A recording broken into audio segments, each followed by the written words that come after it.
We now know the next wave of Carnival ships to return to service and some cruise directors that will soon be delivering the fun.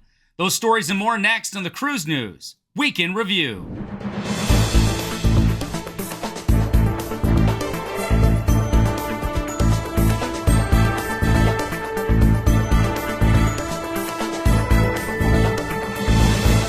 Hey everyone, I'm Mark, and this is the Cruise World's Cruise News Week in Review. Carnival Cruise Line currently has 8 ships operational, and this week they announced the next phase of the restart plans. Carnival Valor will join Carnival Glory in New Orleans with 4- and 5-night sailings starting on November 1st.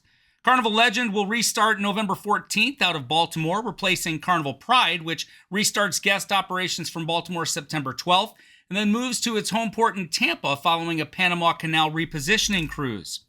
Carnival Radiance will have a new maiden voyage date of December 13th out of Long Beach. That's rescheduled from November 5th due to a revised dry dock plan. Carnival Pride's new service from Tampa is scheduled to start on November 14th. Carnival Conquest restart from Miami on October 8th has been rescheduled to December 13th.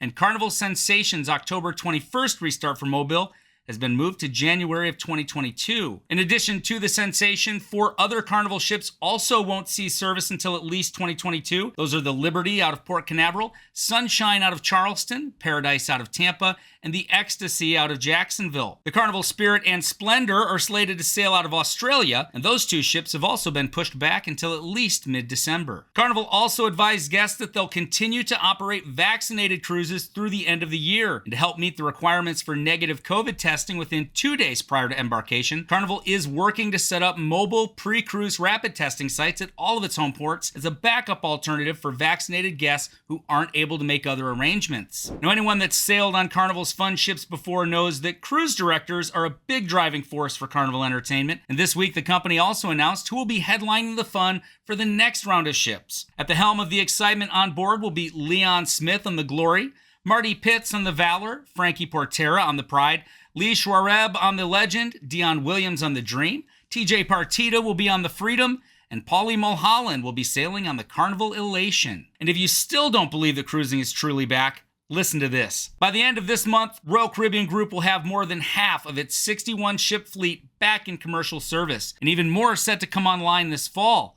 Among the major players are Royal Caribbean with 13 ships in service and 3 more to follow through October. They're sailing in Asia, the Caribbean, the Bahamas, the Mediterranean, United Kingdom, and Alaska. Celebrity has 7 ships sailing in areas such as the Med, Caribbean, Bahamas, UK, and the Galapagos. And 2 more Celebrity ships will come online in the next couple months. And TUI has 6 ships currently sailing in and around Europe. Royal Caribbean may be the biggest operator by capacity, but they're not alone. MSC and Carnival are close behind, and according to Cruise Industry News, it's expected that in September, more than 200 cruise ships will sail with passengers on board, and that is music to my ears. Here at the Cruise World, we love cruising, and my guess is that you do too. We're committed to bringing you consistent cruise-related content like today's news show, as well as ship tours, vlogs, tips, and of course, parody songs. We've been working hard and we're getting a lot of views, but our analytics show that only about 22% of our viewers are subscribed. So if you like the cruise content, I invite you to hit that subscribe button with the notification bell on so you'll know when we post new cruise videos. It's absolutely free, and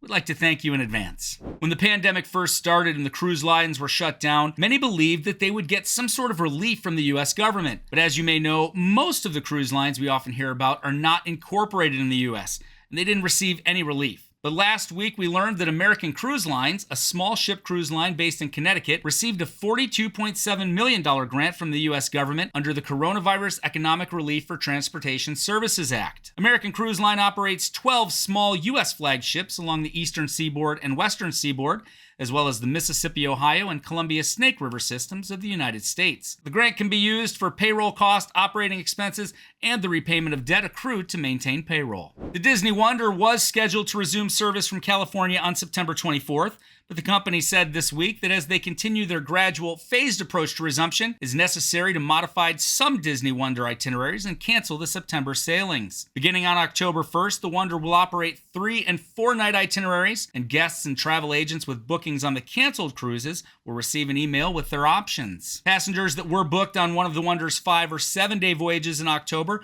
will be automatically switched to 4-day itineraries with the same departure date, and their cruise fares will be prorated accordingly. Disney also said that guests that remain on their original sale date will receive onboard credit for each stateroom and a 25% discount that can be applied towards a future sailing before September 30th of next year. These are fully vaccinated cruises for those 12 and over, and guests will also be required to provide a negative PCR test taken within 3 days prior to sailing, as well as take a test at the terminal before boarding. It's Labor Day sales time, and Holland America line has some great offers, including $99 deposits, 50% off amenities, no daily service charges, and 50% off shore excursions, signature beverage package, specialty dining, and its onboard Wi-Fi package. This offer is available on select 2021 and 22 Mexico, Caribbean, California Coast, and Panama Canal cruises through September 10th. Cruisers can pick from more than 150 itinerary sailings of 7 to 21 days aboard several ships, including the Koningsdam, Eurodam, Zuiderdam, New Amsterdam, Rotterdam,